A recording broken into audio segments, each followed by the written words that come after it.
am going to read you a story. Today we're going to start a new book actually, and it's David Walliams' Fing. I don't know if you've read this or not, but it's really good. And David Walliams has given permission for all of his books to be read if people want to read them to other people online. So that's great, isn't it? And I do like the fact on the front cover it says free custard cream inside, half eaten. Well, I was disappointed because there is none. However, I do have my coffee though, so we are fine. Different mug today and coffee all the same. Right, so this is the story of a child who had everything but still wanted more. Just one more thing. And it's illustrated by Tony Ross. So fantastic, very good reviews. On the back of a book, very often it tells you the reviews. In fact, it's quite sparkly, this one. It's got lots of sparkly pictures on it. Okay, so let's start reading. Now it's a different style of book, this. There's quite a lot of illustrations, little kind of like different text features. And we've got the prologue. So we're going to read the prologue. And the prologue is very often a bit that goes at the start of a book, maybe to explain things or to set the scene. It's quite a good way of maybe not having to go right back to the beginning in the main book. You can actually introduce it. Sometimes perfectly nice parents have children who are monsters. Meet the Meeks. This is Father, Mr. Morris Meek. As his name suggests, there he is there. As his name suggests, Mr. Meek is a mild-mannered man. He likes to wear socks with his sandals and would not dare to eat a peach in public. Mr. Meek works as a librarian. He loves libraries as they are quiet like him. This is a man who wouldn't say boo to a goose or indeed any species of bird. This is Mother, Mrs. Meredith Meek. She wears her glasses on a chain round her neck. Well, that's a good idea for me, a chain round my neck instead of doing that, isn't it? Never mind, let's carry on with the book. The most embarrassing moment of her life was when she once sneezed on a bus and everyone turned round and looked at her. It will not surprise you to learn that she is also a librarian.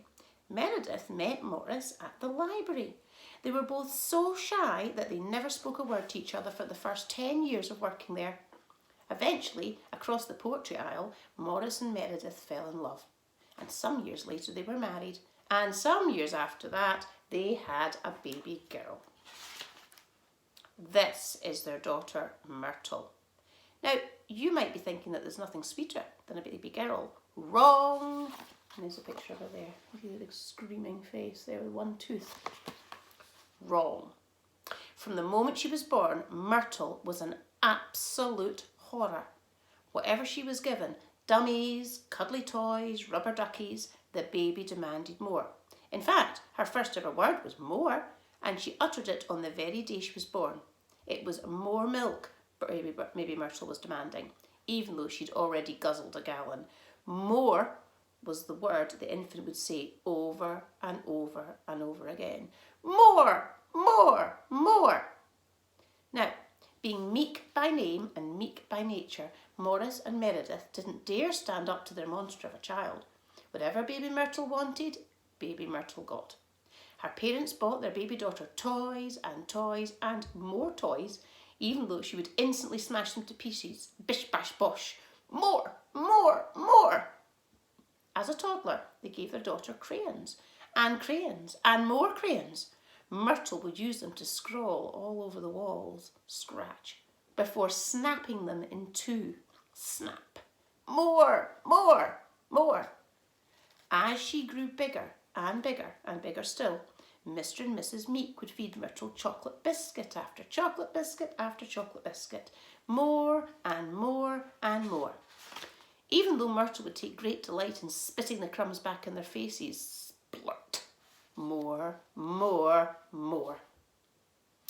Part 1 is called More, More, More. So instead of being chapters, it's part 1. Oh, and there's a chapter in there. Chapter 1, Howling. The years passed. Mr. and Mrs. Meek secretly hoped that their daughter was just going through a phase. But this phase was not one she grew out of. In fact, Myrtle's behaviour became worse and worse and worse over the years, or worserer, which isn't a real word, but David Walliams seems to quite like that one. The nasty noughts turned into the outrageous ones. Then followed the terrible twos and the tumultuous threes. After the fearsome fours and the frightful fives came the sickening sixes and spiteful sevens. Then there was the egregious eights and the noisy nines. Oh my word, they were noisy. Now 9, the same age as some of you, Myrtle would wake her parents up every morning by howling. It's quite funny, there's a little timeline with pictures of her from a baby all the way up to being 9. Every single one has got that same demanding, grumpy face, though I've noticed. That hasn't changed. She'd wake them up by howling every morning. Wah! I want teddy bear. Wah! I want pony. Wah! I want a suitcase full of money. Oh dear. The girl would make such a din that the little meek family house would actually shake. Books would fly off the shelf. Whoosh, bonk. Pictures would fall off the walls. Dunk, shatter. Plaster would crumble down from the ceiling. Poor Mr. and Mrs. Meek would be hurled out of bed. Doof doof.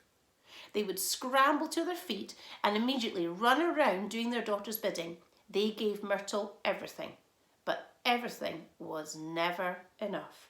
Oh no, the girl always wanted one more thing.